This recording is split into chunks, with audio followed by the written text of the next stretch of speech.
Did you know that 80% of the population will experience back pain at some point in their lives? Today we're talking with Dr. Jett, our chiropractor at the Bodyworks Pickering location. Dr. Jett, when should you see a chiropractor? It's a good question, Megan. Any time is the right time to see a chiropractor, whether you be in perfect health or you're not even able to get out of the bed. As chiropractors, we're neuromuscular skeletal specialists. We treat primarily spinal disorders, but as well as everything kind of related to that, being the extremities. So we can kind of help help treat the entire body without the use of drugs or surgeries. So whether it be that you've had an injury already, or you've just kind of started to kind of feel an ache or a kink, any time is a good time to see a chiropractor. We generally tend to try to treat right away. The faster you're able to kind of get in to see a chiropractor, physiotherapist, massage therapist, the more likely you are to experience better results and less likely to have chronic injury or pain during that time. So typically what you can expect to see at a chiropractic assessment or physio assessment, massage assessment, on the first visit, typically you'd end up coming about 10 to 15 minutes prior so that you're able to kind of fill up the appropriate documents or paperwork. That includes your personal information, your name, your address, your profession, and any sort of extended health or benefits coverage that you may have, typically followed by a health history form. So problems that you've had in the past, problems that you currently have, or complaints, which the health professional will go over with you in detail in order to really develop or establish that history of what the complaint is, if there is any. And then you would be going through some sort of additional documents such as informed consent, which generally is signed with the practitioner. So after all that paperwork is done, your patient experience coordinator will introduce you to the practitioner, at which time, at that time, they will kind of take over and start going over the documentation with you. They'll start to ask you several questions based on the history that was filled out. They might need you to elaborate in some more detail sometimes.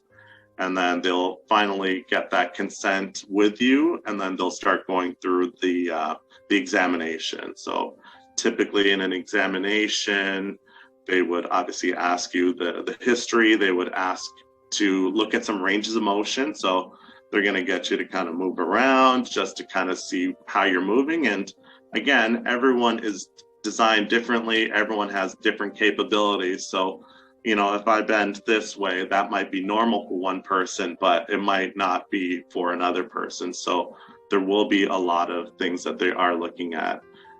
Typically, they would look at some neurological stuff. So all the nerves come from the brain, and then they go down into the extremities. So they'll kind of want to kind of carve out the pathway in terms of seeing if all the nerves are adequately functioning.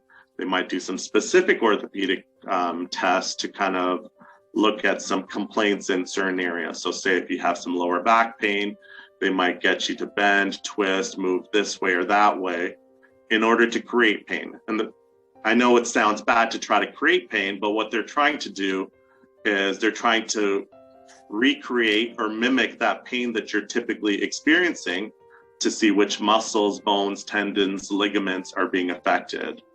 So, at that point, they'll kind of come to some sort of conclusion on what's going on. They'll present you with a report of findings and then an appropriate plan of care in terms of this is how many times you'll need to come in, and we'll be using these types of techniques or modalities, which I'll kind of go over a little bit more later on.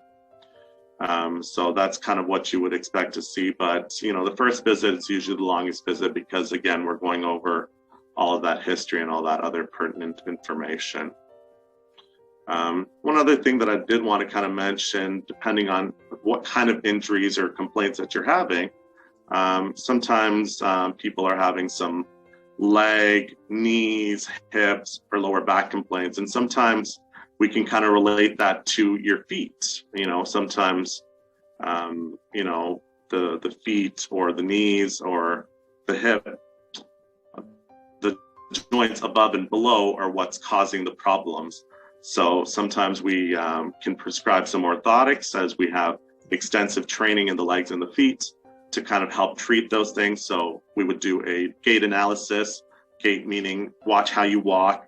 We would look at other different problems that we may see arise with the foot in terms of the mechanics on how it moves, as well as what kind of problems or pains that you feel with certain touches or as you're kind of moving. Also, people can sometimes also benefit from compression stockings. So people that are experiencing tired, achy legs, swollen ankles, spider or varicose veins, prolonged sitting and standings, as well as long distance travel, pregnancy. These are all problems that can cause some circulation problems in the lower extremity. So sometimes we get prescriptions from family doctors for patients that need to be fitted for compression stockings. So actually, everyone at our clinic is fully certified with Sigvaris to do the adequate measurements. They'll teach you how to put them on and off, as well as how to kind of properly maintain them so that they don't rip or get loose over time. As a chiropractor or physiotherapist or massage therapist, sometimes we take additional courses or certificates, and one that I've taken, and I know that Nilu, our physiotherapist, has, is certifications in acupuncture. So at McMaster, they teach you about several different meridians and how to utilize electricity to help stimulate the muscles and nerves to help treat patients with different types of radiculopathies and kind of following along with the nerve pathways. So yeah, those are some of the different techniques and things that we have outside of, manipulation, soft tissue, IFC, as well as electrical stimulation, such as TENS, IFC, Russian. Well, Dr. Jit, sounds like you're ready to treat your next patient now. Do all of the Bodyworks chiropractors have these different options available? Yes, absolutely. All the staff at Bodyworks have most of these skills and qualifications and treatment options available that we've talked about today. You'll just have to kind of inquire with the clinic. So with the information you've given us today, what's the next step?